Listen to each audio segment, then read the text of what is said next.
My name is Gary Gillespie, and I'm Executive Director of Central Maryland Ecumenical Council. And I'm here to have a conversation with Mrs. Rosanna Miles, Senior Deputy Director of Maryland Healthcare for All. I think about that period, how difficult it was in Baltimore. Yes. Jim Crow, apartheid, yes. And yet communities, people really took care of each other. We were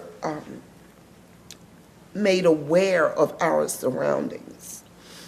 You did not go outside of your community very often because African Americans at that time, it was Negroes or blacks, were not allowed to go into certain communities. I met my husband when I saw him outside. I was 12 and he was actually 9 years old, and he was outside shooting marbles.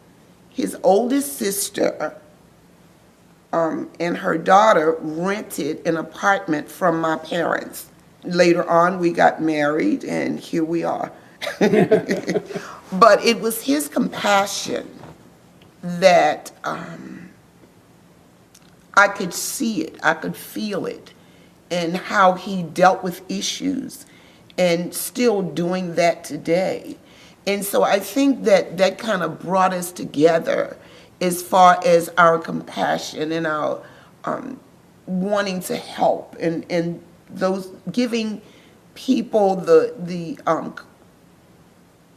empowering people to help them understand you can do this, we can get through this together, and speaking out for people who feel or felt they couldn't speak up for themselves. So I saw that in him at that early age during our time, our relationship. We advocate for Marylanders that they will have adequate and affordable health care.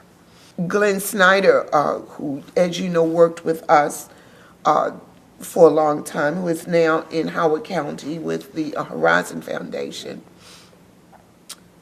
I owe a lot to because he helped me through reaching, not so much reaching people, but feeling it that I could not do it. I can't do this.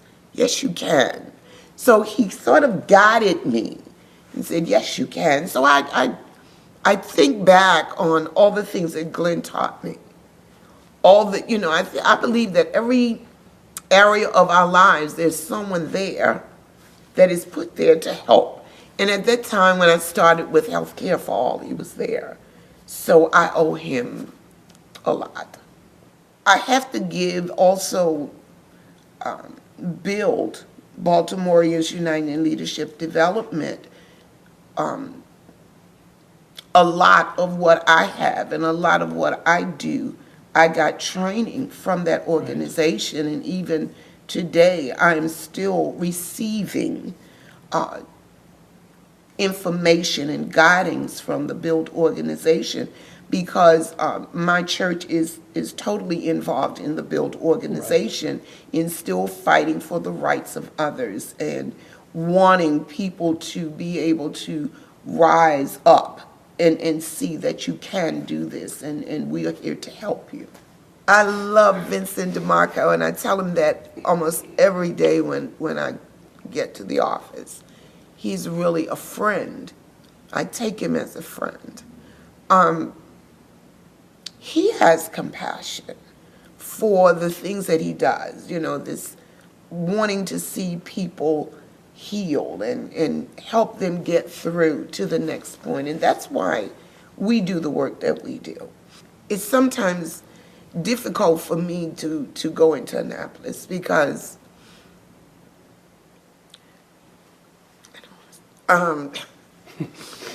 sometimes the lawmakers make it difficult talking to them because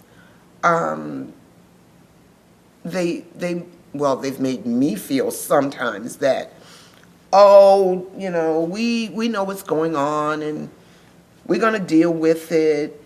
And so many times I've had to, as you say, pull them up, pull them aside and let them know, I don't think you know all that's going on in the state of Maryland that let me talk to you. And I don't have a problem doing that.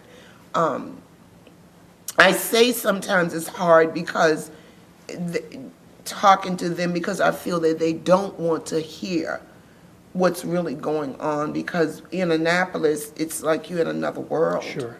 It's like another world that is not even a part of, what you're talking about. But I just have to go in their office or call them up or find a way to get to them. And that's what I try to do. Because what I do, Gary, is very, very important to me. Very important. I want to be able to see that what I'm doing is helping.